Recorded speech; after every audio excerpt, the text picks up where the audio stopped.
Good morning everyone, welcome back to my channel. কেমন আছো তোমরা সবাই? আশা করছি সবাই খুব ভালো আছো। আমিও বেশ ভালো আছি। বাচ্চা এখন প্রায় 8:30 মতো। সকাল করে উঠে আজকে জামা কাপড়গুলো ভিজিয়ে দিয়েছিলাম, সেগুলো এখন কেচে নিচ্ছি।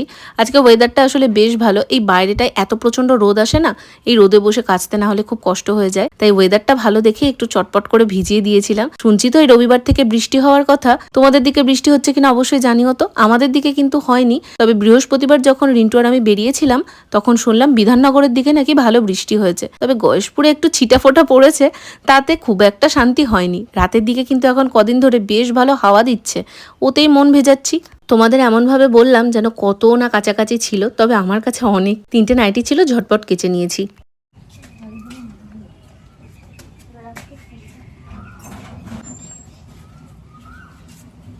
আজকে রিন্টু অনেকটা সকালবেলায় উঠে গেছে। আসলে ওর একটা মিটিং আছে, তাই তাড়াতাড়ি ট্রেন ধরবে, সেই জন্যই আজকে তাড়াতাড়ি করে ওঠা। জামাগুলো মেলে দিয়ে এসে বিছানাটা ফাঁকা দেখে আগে চটপট করে বিছানাটা গুছিয়ে নিয়েছি, কারণ এর মধ্যেই ওর স্যার ফোন করে জানিয়েছে আজকে মিটিং ক্যান্সেল হয়ে গেছে, সেটা হবে সোমবার। তাই হাত মুখ ধুয়ে এসেই না আবার খাটে ওঠে, তার আগে বিছানাটা গুছিয়ে নেব। সকাল থেকে এরকম বেলা অব্দি অগোছালো বিছানা আমার একদম ভালো লাগে না, কিন্তু কি করব, ও যেহেতু দেরি করে ওঠে সেই জন্য বিছানাটা অগোছালোই থাকে। হোয়াটসঅ্যাপে আমাদের ফ্রেন্ডদের একটা গ্রুপ আছে, সেখানে একদিন শিম ভর্তা নিয়ে কথা হচ্ছিল। আর শোনার পর থেকে প্রচণ্ডই খেতে ইচ্ছে করছিল। আজকে দেখলাম ফ্রিজে শিমগুলো আছে, তাই জন্য ঝটপট করে কেটে নিয়ে সেদ্ধ করতে বসিয়ে দিয়েছি। এর আগে খেয়েছি, তবে নিজে কখনো বানাইনি, দেখা যাক কেমন হয়। সকালবেলাতে উঠে আজকে প্রথমে যে কাজটা আমি করেছি, আমার কাছে অনেক বড় কাজ, সেটা হচ্ছে কাটাকাটি করেছি। কাটাকাটি যেদিন থাকে না, সেদিন আমার মনে হয় আগে ওই পরবর্তীটাই রান্নার থেকেও আমার কাছে ওটা মনে হয় বেশি বড় কাজ। আর আজকে ওয়েদারটা বেশ ভালো ছিল, রোদে বসে কাচার কষ্ট হয়নি। আমাদের বাইরের বাথরুমটাতে তো দেখো ওপরে যেহেতু কোনো ছাউনি নেই না, ওই জন্য ওই রোদের মধ্যে বসে কাচতে কষ্ট হয়, ওই জন্যই কাটাকাটিটা আমার কাছে এই গরমকালে এতটা হেডেকের মনে হয়। তো বাইরে বসে জামা কাপড়গুলো কেচে দিয়েছি। 3টে নাইটি ছিল, বেশি ছিল না, বাট ওই আর কি, রোদের মধ্যে বসে কাটার কষ্টটা যদি বুঝে থাকো তাহলেই ওটা মনে হবে অনেক বড় কাজ। তো সেটা করে দিয়ে আজকে শিম ভর্তা করবো। তো এইদিকে দেখো শিমগুলোকে কেটে সেদ্ধ করে নিয়েছিলাম, তো মিক্সিতে ঠান্ডা করে দিয়েছি। এখনো শুকনো লঙ্কা বলছি, কাঁচা লঙ্কা রসুন এর মধ্যে দিয়ে এটাকে পেস্ট করবো। তারপর কিভাবে বানাচ্ছি এটা তোমাদের সাথে তো শেয়ার করবো। নর্মাল আমি জানি, আমার থেকে বেটার তোমরা জানো, বরং আমাকে একটু সাজেশন দিও কিভাবে করলে বেটার টেস্ট হয়, কারণ আমি এটা ফার্স্ট টাইম বানাচ্ছি। আমার মা করেছে, আমি খেয়েছি, বাট আমি কখনো বানাইনি। আর ওদিকে আজকে রিঙ্কুর একটা মিটিংয়ে যাওয়ার কথা ছিল, তো সেই জন্য বলেছিল 8:05-10 ওকে ডেকে দিতে। ও নাকি 9:15-20 ট্রেন ধরবে। তারপরে এইমাত্র স্যার ফোন করলো, এইমাত্র না বেশ কিছুক্ষণ হলো ফোন করে, মিটিং ক্যান্সেল হয়ে গেছে। তো সেই জন্য অনেকটা তাড়াতাড়ি যেহেতু উঠে সব কিছু হয়েই গেছিলো, তো অনেকটা টাইম বসে বসে আড্ডা ফাড্ডা দিলাম। দিয়ে মা স্কুলে বেরিয়ে গেল, আর ও এখন গেল স্নান করতে। ওকে খাইয়ে দেওয়া হয়ে গেছে, তো আসবে, রেডি হবে, বেরিয়ে যাবে আমার কাছে। তাই আমি চলে এসেছি রান্নাঘরে। এই এপিসোড মিটলে কালকে সকালবেলার অবধি এপিসোড মেটে, কারণ কালকে আমাদের একটা নিমন্ত্রণ আছে আমাদের পাড়াতে। এর আগেও গেছিলাম, এর আগে শর্ট ভিডিওতে তোমাদের সাথে শেয়ার করেছিলাম, একটা বাড়িতে গৃহপ্রবেশে গেছিলাম। তো ওই বাড়িতে দুটো দাদা, একটা দাদার গৃহপ্রবেশ হয়েছিল, তো সেই তখন গেছিলাম। আর কালকে আর এক দাদার বাড়িতে গৃহপ্রবেশে, তো সেখানেই যাব।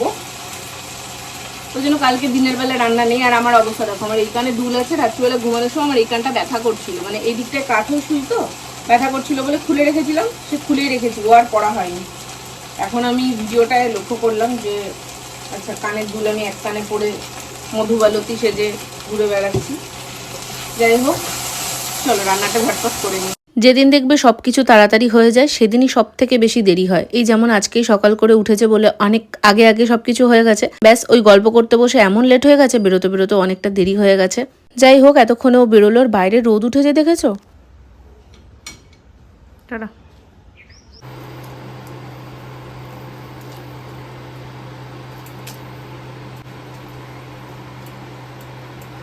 এইবার আসি শিম ভর্তায়। রান্না এটা হলেই কমপ্লিট হয়ে যায়। তেলে একটু শুকনো লঙ্কা ফোড়ন দিয়েছি। যদি কালো জিরে থাকতো তাহলে কালো জিরে দিলে খুব ভালো লাগতো, তবে কালো জিরেটা না নেই, সেই জন্য যেটুকুটা আছে তাই দিয়েই করব। সর্ষের তেলের মধ্যে একটা গোটা শুকনো লঙ্কা দিয়েছি, আর এদিকে শিমটা আমি কাঁচা লঙ্কা তার সঙ্গে রসুন সব দিয়ে একসঙ্গে পেস্ট করে নিয়েছি। হলুদ, চিনি, নুন, গরম মশলার গুঁড়ো সব একবারে দিয়ে দিয়েছিলাম মিক্সিতে, ভালোভাবে পেস্ট করে নিয়ে ওই তেলের মধ্যেই দিয়ে দিয়েছি পেস্টটা। এরপর ভালোভাবে নাড়তে চাড়তে হবে। যারা ওই মিক্সিতে মশলাগুলো দেবে না, তারা পরে দিয়ে দেবে, মানে এই সময়টাই দিয়ে দেবে। আর আমি একটু সামান্য পরিমাণে জল দিয়েছিলাম, আমার মনে হচ্ছিল একটু জল দিলে না ভালোভাবে জিনিসটাকে তারপর টানিয়ে নেব। তো তোমরা আমাকে অবশ্যই কমেন্টে জানিও তোমরা কিভাবে করো বা আমি কোথায় ভুল করেছি কিনা। ব্যাস এই তো হয়েই গেল, একদম ইজি রেসিপি। আর এটা যখন দেখবে একদম শুকনো হয়ে কড়াই থেকে উঠে উঠে যাচ্ছে তখন বুঝবে রান্নাটা হয়ে গেছে। দুর্ধর্ষ হয়েছে এটা খেতে, আমি একটুখানি টেস্ট করেছিলাম, বেশ ভালো হয়েছে। বেশি বাসন নেই ধোয়ার মতো, জাস্ট ওই মিক্সিটা আর তার সাথে এই একটা বাটি না থালা কি বলবো, যাই হোক এই একটাই আছে। আমি প্রবলেম থেকে যত দূরে যাওয়ার চেষ্টা করি না কেন, প্রবলেম আমার থেকে দূরে যেতেই চায় না। এই একজন যে আমার লাইফে কনস্ট্যান্ট আছেই। আজকে সকাল থেকে আমার নেটওয়ার্কের এত প্রবলেম, আমি বুঝতেই পারছি না আমি ভিডিওটা কিভাবে আপলোড করব। সেই দেখতে গিয়ে আমার অনেকটা টাইম ওটার পেছনে নষ্ট হয়েছে, হাজার চেষ্টা করেও ঠিক করতে পারিনি, জানি না কি হবে আজকে। বাচ্চা পুরোপুরি 1:30, এতক্ষণ আমার সমস্ত এডিটিংয়ের কাজ হলো। এখন আমি শর্ট ভিডিওটা আপলোডে বসাবো, বসিয়ে দিয়ে যাবো স্নান করতে। স্নানটা হয়ে গেলে বাঁচা যায় লিটারেলি। বাইরে এত রোদ উঠেছে না, মানে খাট অব্দি রোদ আসছে, ভাবছি পর্দাটা দিয়ে দেবো কিনা। আরেকবার ভাবছি বাইরে এত ভালো হাওয়া দিচ্ছে, হাওয়াটা আসছে, ওটাও বন্ধ হয়ে যাবে। তো যাই হোক ছাড়ো, এখন আমি যাই স্নানটা করে আসি। আর এদিকে সমস্ত কিছু ভাঁজ করতে হবে, ওগুলো রেখে দিয়েছি, পরে করব। আজকে আমার স্নান করতে যেতে অনেকটাই দেরি হয়ে গেছিল, তখন প্রায় 2টো বাজে আমি স্নান করে বেরিয়েছি। আর বেরিয়েই দেখলাম মাও স্কুল থেকে চলে এসেছে, তাই ঝটপট করে এখন 2টো শশা ছিল, শশাগুলো একদম অবস্থা খারাপ, মানে কালকে 2টো কেটেছিলাম, কালকের গুলো একদম শুকিয়ে শুকিয়ে গেছে, আজকে 2টোরও সেম অবস্থা। অনেকদিন ধরে আছে, আমার এই মনেই ছিল না, আর মারও সেম মনে ছিল না। তো আজকে শশাগুলো কেটে খাওয়া হয়ে যাবে। জিনিস খাওয়া হয়ে গেলে একরকম, ফেলা গেলে না বড্ড খারাপ লাগে। আর একটা শশার পেছন দিকটা তো অনেকটা কেমন হয়ে গেছিলো, তো ফেলে দিয়েছি, তারপরও এইটুকুটা মতন হয়েছে। ওপর দিয়ে বিট নুন দিয়ে নিয়েছি, গোলমরিচ দিলে ভালো লাগতো, তবে গোলমরিচটা শেষ। এদিকে কিছুটা আলু পটলের তরকারি ছিল কালকে রাত্রের, আর খিচুড়ি নিয়ে এসেছিল মা, তো সেই দিয়ে আমি এখন খাবো। আর পেয়ারা দিয়েছে মাকে একজন, তবে পেয়ারাগুলো না বেশিরভাগই পাকা, আমার আবার পাকা পেয়ারা একদম ভাল লাগে না।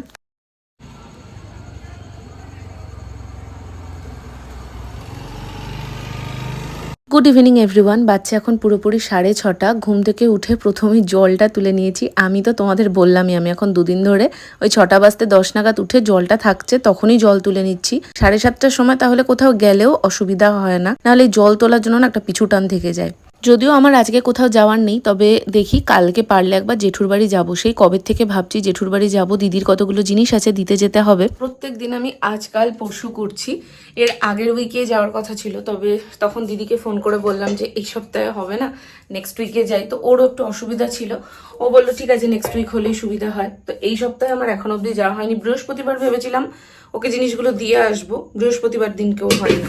তো দেখি এর মধ্যে একদিন গিয়ে, একদিন বলতে কালকেই চেষ্টা করব গিয়ে ওকে জিনিসগুলো দিয়ে আসার।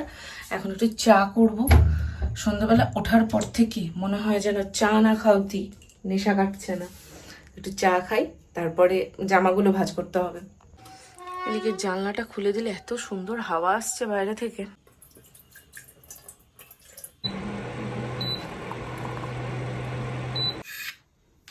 চা করা কমপ্লিট, চলো এবার রান্নাঘরের লাইটটা নিভিয়ে দিয়ে বসে বসে চা খাবার। এই দেখো সকালের জামাগুলো আমার এখনো ভাঁজ করা হয়নি, করবো আগে চাটা খাই তারপরে। এই কানের দুলটা আজকে কত বেলায় পড়ার কথা মনে পড়েছে জানো, মনে পড়েছে তারপরে পড়েছি, কিন্তু পেছন দিকের একটা লাগাইনি। কি ব্যথা হয়ে আছে, আমাকে শোয়ার সময় আবার খুলে রাখতে হবে। কানটায় এত কেন ব্যথা বুঝতে পারছি না। এই কানটা নর্মাল, এই কানটায় পড়লেই ব্যথা করছে, এই দিকটা প্রচণ্ড ব্যথা হয়ে আছে। দেখি একটু বোরোলিন গরম করে দেব। তার আগে এখন বাজছে 7:15, মাকে একটা ফোন করব। এই বৃহস্পতিবার দিন রিন্টু এই চিড়ে ভাজাটা এনেছিল, তোমাদের তো দেখিয়েছিলাম। তো চা বিস্কুট আর তার সাথে এই চিড়ে ভাজাটাই খেলাম। আর চলো এখন কাপটা রেখে আসি, তারপরে জামা কাপড়গুলো ভাঁজ করতে হবে। আর এদিকে চার্জার হেডফোন সব ছড়িয়ে ছিটিয়ে খাটের ওপর কোথা থেকে যে এত জিনিস জড়ো হয়। বাচ্চা 7:20, চা খাওয়া কমপ্লিট করলাম। মার সাথে বেশ অনেকক্ষণ কথা হলো ফোনে। তার সাথে এই যে ব্লগটা, এটাতেও আমি এডিট করে ভয়েসের কাজটা দিয়ে রাখলাম। যতটা কাজ এগিয়ে রাখা যায়। এখন ঝটপট করে জামা কটা ভাঁজ করবো। এখানে বেশি নেই, 3টে মতো নাইটি কেচেছিলাম, তো সেই 3টে নাইটি আছে।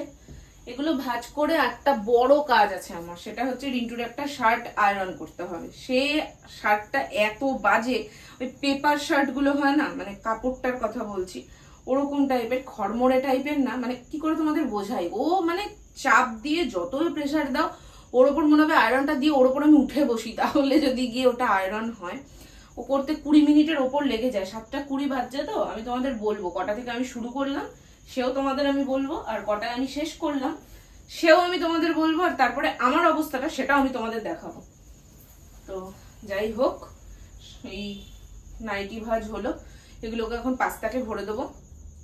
আর এই সোয়েটারগুলো সব ও ঘরে ছিল, এগুলো সব কাঁচা হয়ে গেছে, এগুলোকে এখন আলমারিতে তুলে দিতে হবে। উফ, এগুলো হলেই হয়েছে। প্রত্যেকদিন আমি ভাবি একটু তাড়াতাড়ি হয়ে গেল, একটু তাড়াতাড়ি হয়ে গেল, সেই দেখো একই টাইম। নাইটিগুলোকে যে কোথায় রেখেছি, মানে ফাঁকা জায়গায় খুঁজে পাচ্ছি না। এখানে একটা ঢুকবে।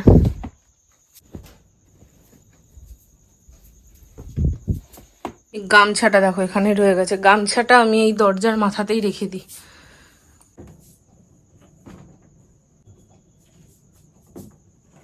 দেখো এখন বাচ্চা 7:25। এবার আমি সেই বিখ্যাত শার্টকে আয়রন করব।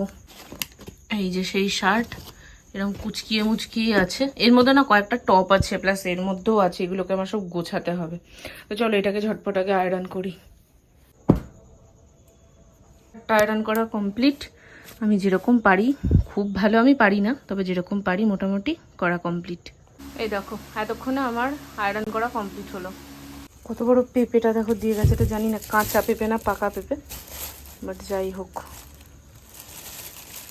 পেঁপেটা অনেকটাই বড়। চলো আমার আর ভালো লাগছে না, এত গরম লাগছে, শুদ্ধ ফ্যানটা চালিয়ে আমি একটু বসলাম।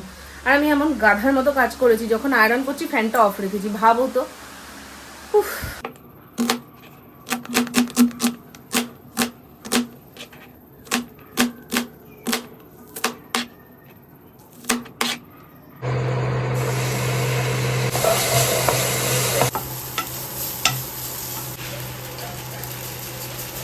সন্ধেবেলা টিফিনের জন্য আজকে একটা পেঁয়াজ কেটে নিয়েছিলাম, সেটাকে নুন আর হলুদ আর সামান্য তেল দিয়ে ভেজে ওর মধ্যে মুড়ি দিয়ে ভেজে নিয়েছিলাম। এভাবে মুড়ি খেতে কিন্তু বেশ ভালো লাগে। চলো তবে আজকের ব্লগটা এখানেই শেষ করছি। ব্লগটা কেমন লাগলো অবশ্যই একটা কমেন্ট করে জানিও। দেখা হবে খুব শিগগিরই নতুন কোনো ভিডিওতে। টাটা।